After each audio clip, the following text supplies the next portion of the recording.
నమస్తే నేను Priya welcome to my TV news. Kakinada జిల్లా స్థానిక ఇంద్రాపాలెం గ్రామ దేవత శ్రీ నూకాలమ్మ తల్లి అమ్మవారి అన్నదాన కార్యక్రమం భక్తుల సహాయ సహకారాలు దాతల సహకారంతో గీసాల బ్రదర్స్ వారి ఆధ్వర్యంలో నిర్వహించారు. సుమారు 3000 మంది వరకు భక్తులు పాల్గొన్నారు.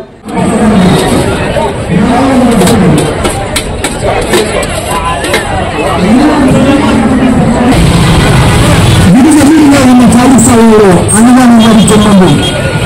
గుడి దగ్గరగా ఉన్న కాళీశాలలో అన్నదానం జరుగుతుందండి. చాలా భక్తులు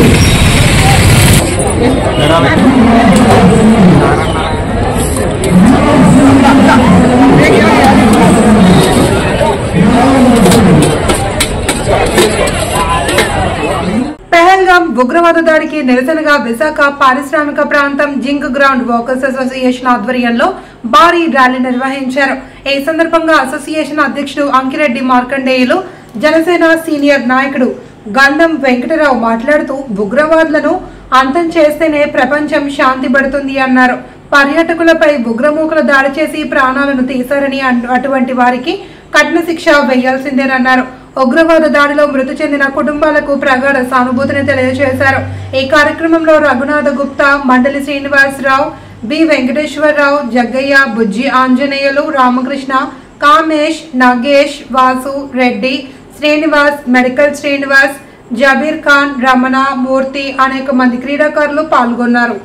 జమ్మూ కాశ్మీర్ పాల్గొనలో జరిగినటువంటి దాడిని ముక్తకంఠంతో భారతదేశంలో ఉన్నటువంటి 140 కోట్ల మంది జనాభా అంతా కూడా ఖండించవలసిన అవసరం ఉంది. ఎందుకంటే ఈరోజు పాకిస్తానీ దేశం ఎప్పుడు కూడా స్వతంత్రం వచ్చిన తర్వాత ఎప్పుడు భారతదేశం పైన కుట్ర చేస్తూ ఎలాగోలాగ విచ్ఛిన్నం చేయాలని చెప్పి ప్రతి సందర్భంలో ప్రయత్నం చేస్తున్నా భారత సైనికులు ఎక్కడ కూడా మనోధైర్యాన్ని కోల్పోకుండా ఎప్పటికప్పుడు వాళ్ళు బుద్ధి చెప్తూనే ఉన్నారు.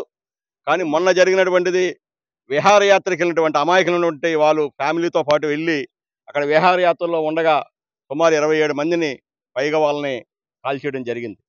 ఇది మతాల మధ్య జరుగుతున్నటువంటి కుట్ర కాదు, ఇది దేశాల మధ్య జరుగుతున్నటువంటి కుట్రగా మనం అభివర్ణించాలి. ఎందుకంటే అన్ని మతాలతో కలిసి మనం జీవిస్తున్నటువంటి భారతదేశంలో వాళ్ళు కొంతమందిని టార్గెట్ చేస్తూ ముఖ్యంగా హిందువుల్ని వాళ్ళని ఐడెంటిఫై చేసి చంపడం అనేది ఇవాళ భారతదేశంలో ఎవరూ కూడా దాన్ని సహించడానికి నేరంగా భావిస్తున్నాం. అందుగురించి ఇవాళ ప్రపంచ దేశాలన్నీ కూడా ఈ టెర్రరిస్ట్ ఏదైతే కార్యకలాపాలు నిర్వహిస్తున్నారో దాన్ని ముట్టిపెట్టాలని చెప్పి అందుగురించి ఇవాళ బీజేపీ కేంద్రంలో ఉన్నటువంటి బీజేపీ ప్రభుత్వం అలాగే మిగిలినటువంటి అన్ని రాజకీయ పార్టీలు కూడా ఇవాళ దానికి మద్దతు పలికాయి. ఏ నిర్ణయం తీసుకున్న కేంద్ర ప్రభుత్వం భారతదేశంలో ఉన్నటువంటి 140 కోట్ల మంది జనం అంతా కూడా అండగా నిలుస్తాం. ఎందుకంటే ఖచ్చితంగా ఇది క్షమించడానికి నేరం కాబట్టి పాకిస్తాన్ పైన ఎలాంటి చర్య చేపట్టినా సరే ప్రతి ఒక్కరు కూడా దానికి అండగా నిలబడాలని చెప్పేసి కూడా అందరి తరపున కూడా కోరుకుంటూ ఎవరైతే ఇవాళ విషయం ఎందుకంటే ఇవాళ చనిపోయిన దాంట్లో ఆంధ్రప్రదేశ్ నుంచి 2 ఉన్నారు. అందులో విశాఖపట్నం నుంచి చంద్రమౌళి గారు అలాగే నెల్లూరు దగ్గర ఉన్న కావల్లో మధుసూదన్ రావు గారు కూడా ఇందులో చనిపోవడం కూడా జరిగింది. మరి అందరికి కూడా ఆత్మకి శాంతి కలగాలని చెప్పి ఇవాళ జింక్ గ్రౌండ్లో వాకర్స్ అందరం కూడా మనం అన్ని రాష్ట్రంలో దేశంలో అన్ని మూలల్లో కూడా ఇలాగా నిరసన కార్యక్రమాలు జరుగుతున్నాయి. వాళ్ళకి సంతాప సూచంగా ఇవాళ హిందుస్థాన్ జింక్ గ్రౌండ్లో కూడా మరి వాకర్ అసోసియేషన్ తరఫున కూడా మనం ఈ కార్యక్రమం నిర్వహించడం జరిగింది. వారికి మా అందరి తరపున కూడా ప్రగాఢ సానుభూతిని తెలియజేస్తాం. బిఎంఎస్ అనుబంధ సంఘం భారతీయ ఇఫ్సాత్ మజ్దూర్ మహాసంఘ ఆధ్వర్యంలో 2 రోజుల త్రైవార్షిక సమావేశాలు విశాఖ ఉక్కు నగరం CWC 1లో ప్రారంభమయ్యాయి. ముఖ్య అతిథులుగా విద్యాభారతి జాతీయ అధ్యక్షుడు Dusi Ramakrishna Rao, BMS deputy organising secretary Ganesh Mishra హాజరై ప్రారంభోపన్యాసం చేశారు. వీరితో పాటు గాజువాక నియోజకవర్గ భాజపా కన్వీనర్ కరణం రెడ్డి, నరసింహారావు విశిష్ట అతిథిగా పాల్గొన్నారు. ఈ సందర్భంగా బిఎంఎస్ విధానాలు, కార్మిక సమస్యలపై పోరాడుతున్న తీరును నేతలు వివరించారు. దేశవ్యాప్తంగా అనేక పరిశ్రమల్లో బిఎంఎస్ నిర్మాణాత్మక పాత్ర పోషిస్తూ కార్మిక హక్కుల సాధనలో ముందుంటుందన్నారు. విషయాలు మాట్లాడతారు. ఈరోజు జరిగినటువంటి ఇది ప్రారంభ కార్యక్రమం మాత్రమే. రేపు 28వ తారీఖు సాయంత్రం వరకు ఈ కార్యక్రమం జరుగుతుంది. ఏదైతే ఈ కార్యక్రమంలో గత 3 సంవత్సరాల భారతీయ మజ్దూర్ సంఘ్ రిపోర్టు మరియు రాబోయే 3 సంవత్సరాలకి కార్యాచరణ ఉంటుంది.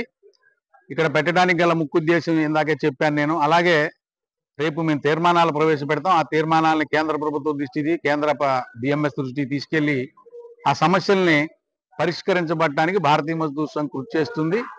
స్టీల్ ప్లాంట్ ఏదైతే ప్రైవేటీకరణ భయం ఉందో దాన్ని పూర్తిగా దూరం చేయడానికి, అలాగే ఉత్పత్తి కోసం అవసరమైనటువంటి మౌలిక సదుపాయాలన్నీ కల్పించడానికి గవర్నమెంట్ మీద ప్రెజర్ దేశం కోసం, అలాగే రా మెటీరియల్లో ఉన్న సమస్య ఏదైతే ఉందో దాన్ని తొలగించడం కోసం, ఉద్యోగుల వేతన సవరణ, ముఖ్యంగా నిర్వాసితులు కాంట్రాక్ట్ లేబర్గా ఉండి కూడా వాళ్ళ ఉద్యోగాలు తీసేటటువంటి పరిస్థితి ఉంది. ఈ పరిస్థితిని మనం బిఎంఎస్గా నిలువరించి ఇవాళ ఏదైతే సమావేశాలు జరుగుతాయి, ఈ సమావేశాల్లో ఈ విషయాలు తీర్మానం చేస్తాం. ఈ తీర్మాన ప్రతిపాదనల్ని కేంద్ర ప్రభుత్వానికి మరియు కేంద్ర బిఎంఎస్కి పంపించే అవసరం అయితే ఢిల్లీ వెళ్ళైనా పోరాడి ఈ సమస్యల మీద పోరాటం చేసి భారతీయ మజ్దూర్ మహాసంఘ్ తరపున కుమ్మనేని శ్రీనివాసరావు అధ్యక్షుడు నేను ఇచ్చేటటువంటి హామీ ఏంటంటే ఈ విశాఖ ఉక్కును రక్షించుకోవడానికి భారతీయ మజ్దూర్ సంఘ్ కట్టుబడి ఉందని తెలియజేస్తుంది. ये जो भारतीय मजदूर संघ के सिस्टम के अनुसार महासंघों का अधिवेशन का ये वर्ष है, उसी के क्रम में अखिल भारतीय इस्पात मजदूर महासंघ का ये अधिवेशन, त्रैवार्षिक अधिवेशन विशाखापट्टनम में संपन्न होने जा रहा है। आज जब हम इस अवसर पर विचार करते हैं, एकत्रित होते हैं, तो निश्चित रूप से भारतीय मजदूर संघ का विचार अवश्य करते हैं कि भाई इस देश के अंदर जब हमसे पहले 4 सेंट्रल ट्रेड यूनियन थी तो भारतीय मजदूर संघ की आवश्यकता क्यों थी, इस चीज को हमेशा हमको ध्यान रखना चाहिए। इस बात को ध्यान रखेंगे तो हम कभी अपने रास्ते से भटकेंगे नहीं। ध्यान क्या रखना चाहिए, क्या आप सब जानते हैं, इस देश का जो पहला ट्रेड यूनियन बना था, जिसको हम AITUC एटक के नाम से जानते हैं, 1920 में बना था। क्यों बना था, तो अगर इसका विचार करेंगे तो केवल एक ही विचार आता है वहां पर कि 1919 में ILO बना था, इंटरनेशनल लेबर ऑर्गेनाइजेशन। वहां पर भारत को के किसी प्रतिनिधि को भेजना था और उसकी ये शर्त थी कि उस देश का सबसे बड़ा जो श्रम संगठन होगा उसका प्रतिनिधि ही ILO में जा सकता है, इसलिए AITUC बना था। बाद में आजादी के आंदोलन के समय इस मजदूर लोगों को भी आंदोलन से जोड़ा जाना चाहिए, ये उद्देश्य लेके इसके लोग चले थे, लेकिन इनके अंदर अनेक विचारधाराएं आ गई और उसके कारण से 1936 आते आते तक इसके 4 टुकड़े हो गए थे। 1940 में ये पुनः एक हुए थे, लेकिन कुल मिलाकर के इसका नेतृत्व लाल झंडे वालों का, जो रूस और चीन में अपना आस्था रखते थे, ऐसे लोगों के हाथ में आ गया था। तब सरदार वल्लभ भाई पटेल को लगा कि देश आजाद हो जाएगा, तो ये एटक जो है हमारे हाथ में रहने वाला नहीं है, और इसलिए उन्होंने 1900 విశ్వ హిందూ పరిషత్ ఆధ్వర్యంలో సబ్బవరం నుండి అనకాపల్లి వరకు జై హనుమాన్ శోభాయాత్ర నిర్వహించారు. ఈ శోభాయాత్రలో సబ్బవరం భక్త బృందంతో పాటు అనేక మంది హనుమాన్ భక్తులు వెంటరాగా అనకాపల్లి వరకు కన్నుల వైభవంగా సాగింది. అనకాపల్లి పార్లమెంట్ సభ్యుడు సీఎం రమేష్, పిఎస్ఆర్ మూర్తి, వాసురెడ్డి, రాము నాయుడు, ద్వారపుడి శ్రీనివాసరావు, కర్రీరాజు, సత్యనారాయణ మాస్టర్, హైటెక్ మేస్త్రి, బోలో శంకర్ తదితరులు పాల్గొన్నారు. ఎంత కాలం బ్రతికారు, ఎంత ఆరోగ్యంతో బ్రతికారు అంటే వాళ్ళు జీవన విధానం కరెక్ట్ అన్నట్ట. ఈ రోజు 30 సంవత్సరాలు రాకుండానే మోకాళ్ళ నొప్పులతో బాధపడుతూ బీపీ, షుగరు, థైరాయిడ్, సయాటికా, 4 పురుషార్థాలు ఇవన్నీ ఈ రోజు మనకు. 100 సంవత్సరాలు ఆరోగ్యంగా బ్రతికిన మన పెద్దలు ఎక్కడా, 30 ఏళ్ళు కూడా రాకుండా రోగాల బారిన పడుతున్న మనం ఎక్కడా?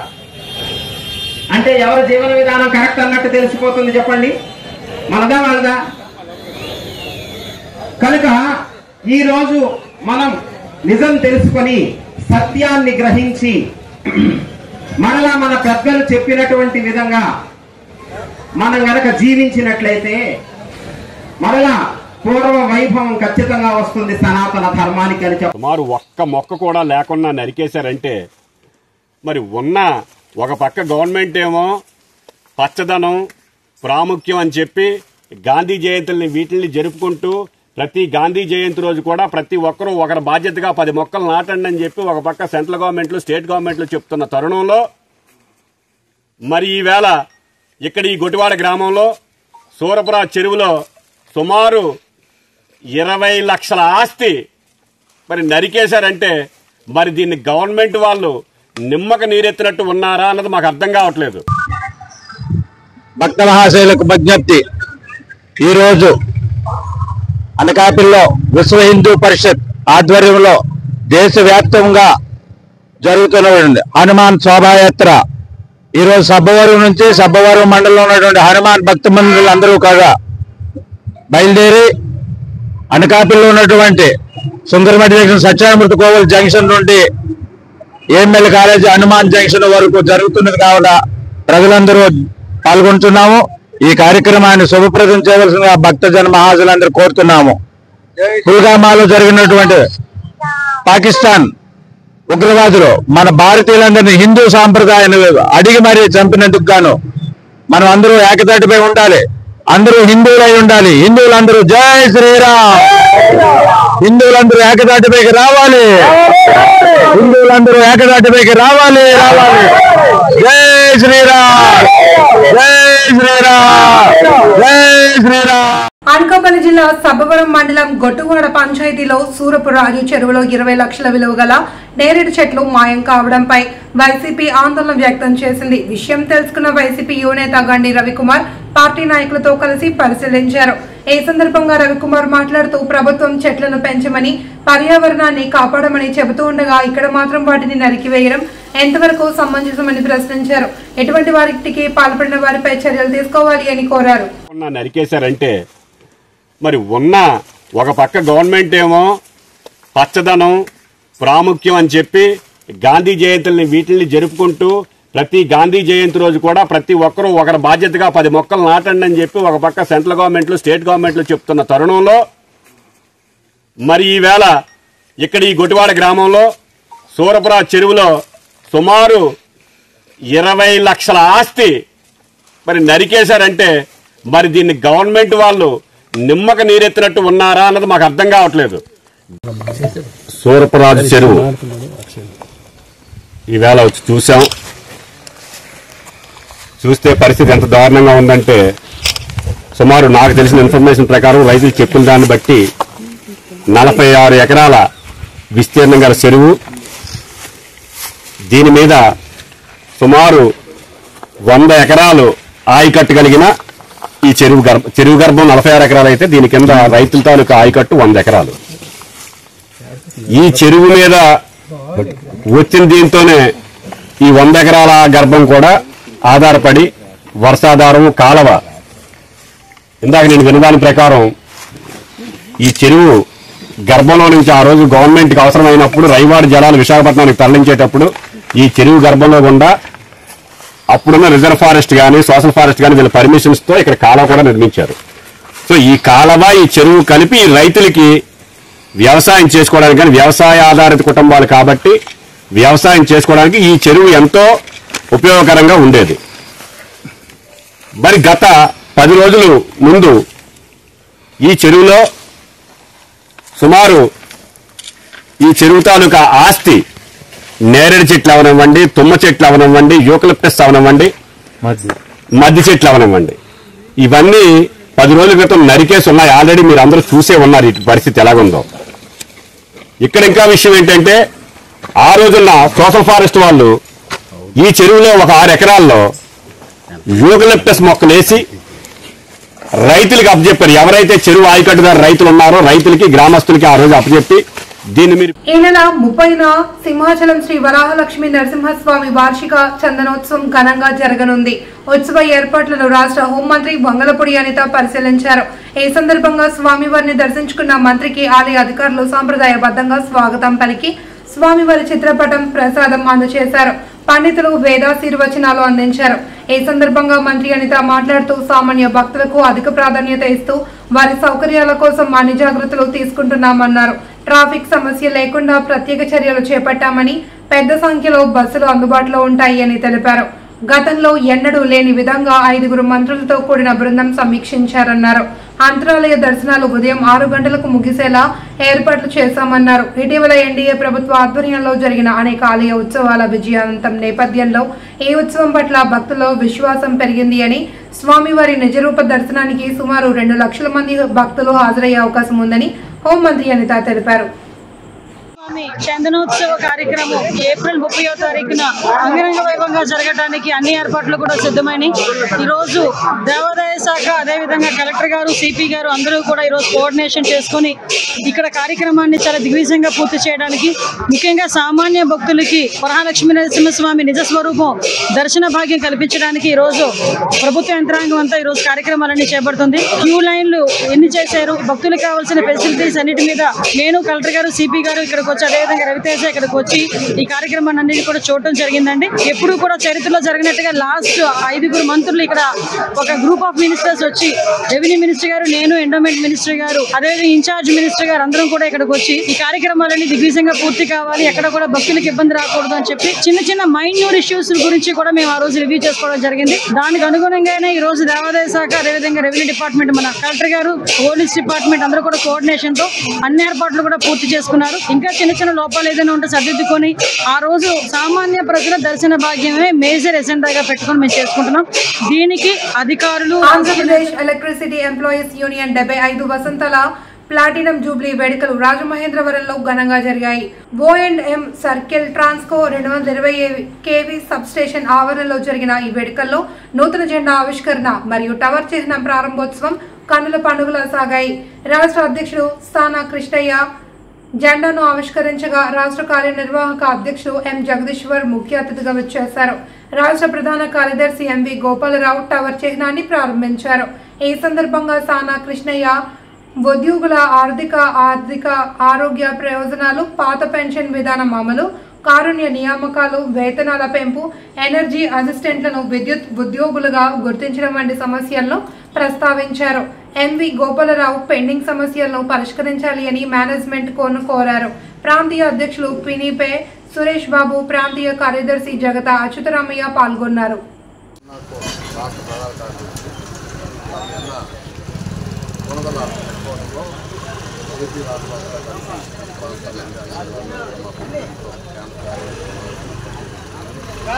మరి అందులో కీలకమైన నిర్ణయాలు కూడా తీసుకున్నారు. గత ప్రభుత్వాల్లో మా అప్పులు కాలరాసి ఏదైతే ఇబ్బంది పెట్టారో కూటమి ప్రభుత్వం వచ్చాక మంచి హామీలన్నీ కూడా నెరవేరుస్తారని. వార్తలు ఇంతటితో సమాప్తం. తిరిగి రేపు ప్రసారమయ్యే మైటీవీ న్యూస్ లో మళ్ళీ కలుసుకుందాం. అంతవరకు సెలవు, నమస్కారం.